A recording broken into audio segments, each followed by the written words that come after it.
Hey dudes, how you doing? It's Saint. Hope you're doing well. Hope you're healthy. Today I have some controversial news to say the least, and it's about Dying Light 2 lead designer stating that the lack of GPU power is the main reason for 30 FPS gameplay on Xbox Series S. For those of you who don't know, Dying Light 2 Stay Human is a successor to the very popular game, sort of like zombie action type game called Dying Light.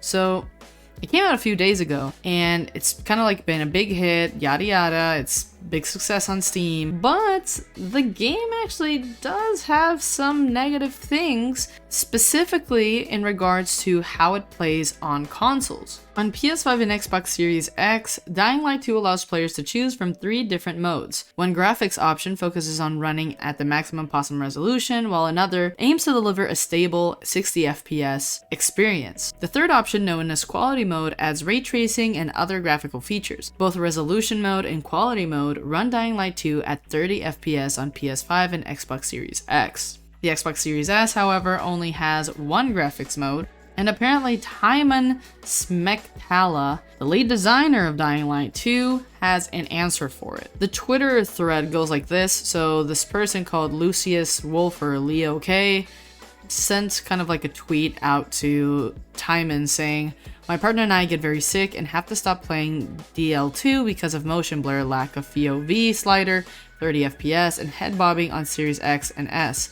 Lots of people saying same thing on Reddit. Any word on a fix for this? Thank you." And Tyne responds, "We're fixing the co-op issues first. The demand broke Sony, Microsoft, Epic sewers. Motion sickness will be addressed in the first upcoming patch. FOV plus motion blur will be considered for the next. 30 FPS on Series S will be looked at, but the console's GPU is holding us back." It's a little bit of a shame, and the reason why I kind of think it's a shame is just the fact that we're in this world nowadays where getting any kind of console is becoming a pain in the ass. We have a Series S that is available if you do the whole Microsoft financing thing, as well as a Series X. The PS5 is a little bit harder to come by, but you could still find it at more retail places than a lot of Series X's. And we're kind of in this moment where, hey, we're trying to do what we can, get whatever console that we honestly can to be able to play these games. And you had a lot of time to work with it. You know, it's not like these consoles are some obscure thing in the world. Like, no, you can pour resources into optimization. There are games that are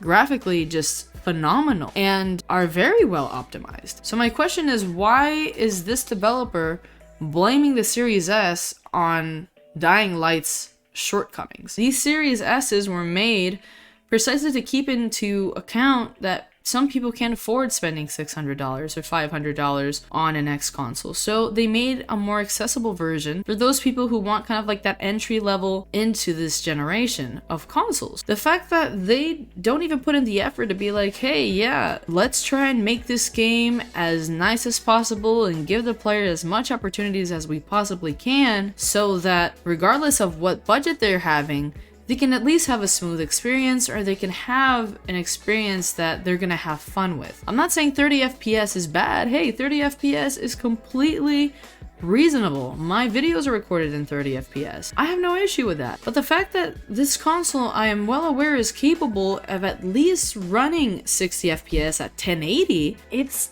sort of evident that they're just trying to pass on the responsibility to Microsoft when they should have made more of an effort to support these quote-unquote budget players. It's a shame, because if you get a computer, it doesn't matter if your computer, hell, nowadays, doesn't matter if it's even 7 years old, I bet it could play it, and it could play it in some way or another. You can modify it. You have that freedom of choosing how you want to play your game, and it's something that we're not seeing with these developers in these consoles, even though the consoles are literally small computers.